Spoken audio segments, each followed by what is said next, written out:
জুমা, আপনার কাছে একটু যেতে চাই। যদিও এই প্রশ্নের উত্তর আপনি বারবার দিয়েছেন, নানাভাবেই দিয়েছেন। ছাত্র শিবির কিংবা ইসলামী ছাত্রী সংস্থার যে রাজনীতির প্যাটার্ন বা তাদের যেই প্র্যাকটিস আমরা দেখি, সেটি হচ্ছে তারা হিজাব পরে, তারা নিয়মিত নামাজ কালাম পড়ে, বা তাদের নিজস্ব একটা গণ্ডির মধ্যে তারা থাকে। সেখানে আপনি তো নানা ধরনের কালচারাল অ্যাক্টিভিটিসের সঙ্গে আছেন, নানা ধরনের সাংস্কৃতিক কর্মকাণ্ডের সঙ্গে আছেন। কেন আপনার কাছে মনে হলো যে ছাত্র শিবির প্যানেলে আপনি নিজেকে কেন সম্পৃক্ত করলেন?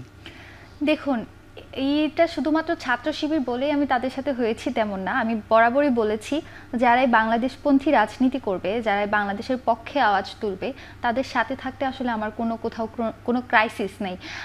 ছাত্র শিবির এক ধরনের রাজনীতি করে বা তাদের আইডিওলজি একরকম, তারা এক ধরনের মতাদর্শের মধ্য দিয়ে চলে, এবং আমার মতাদর্শ হয়তো তাদের চেয়ে একটু ডিফার করে।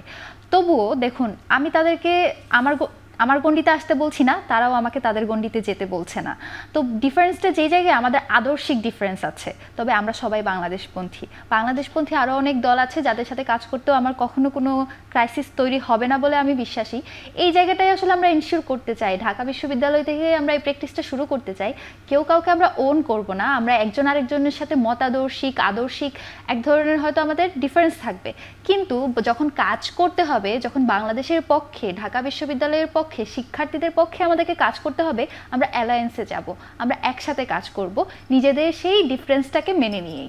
এটাই আমরা প্রতিফলনটা দেখাতে পেরেছি, এবং এজন্যই ঢাকা বিশ্ববিদ্যালয়ের যারা শিক্ষার্থী রয়েছে তারা আমাদের উপর এটুকু আস্থা রাখতে পেরেছে। আদর্শিক ভিন্নতার কথা বলেছেন, ঠিক কোন জায়গায় ছাত্র শিবিরের সঙ্গে আদর্শিক ভিন্নতা আছে? দেখুন, তারা এক ধরনের রাজনীতি করে, তারা বিশেষ করে যে ধরনের আর কি প্র্যাকটিস করে, তারা সবসময় নামাজ কালাম ধর্ম, এবং এটা তারা ওপেনলি বলে তারা সবসময় করে।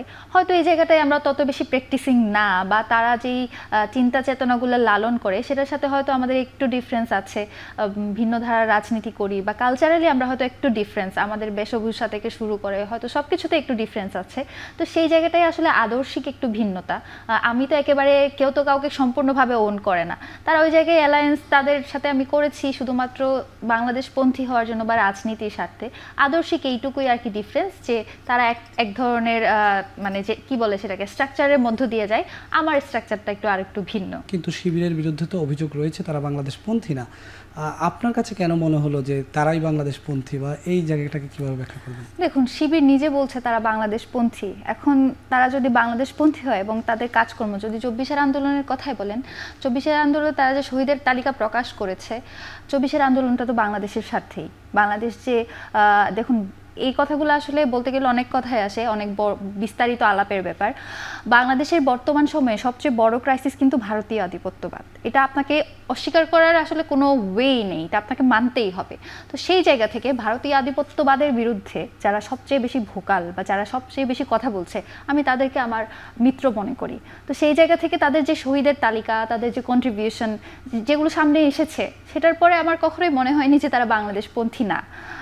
বাকিটুকু হচ্ছে, আপনি যখন শিবিরের কোনো মানে কোনো যখন আপনার গেস্ট আসবে, আপনি তাদের কাছে জিজ্ঞেস করে নেবেন। তারা আমার কাছে এই বিষয়টুকু ক্লিয়ার করেছে, তারা বাংলাদেশপন্থী রাজনীতি করে, তারা বাংলাদেশকে ধারণ করে, 71-কে ধারণ করে, 24-কে ধারণ করে, বাংলাদেশে যত গণতান্ত্রিক আন্দোলন হয়েছে সবটুকুকেই তারা ধারণ করে, এবং এই অ্যাসিওরেন্সটুকু পেয়েই আমি তাদের সাথে জোটবদ্ধ হয়েছি।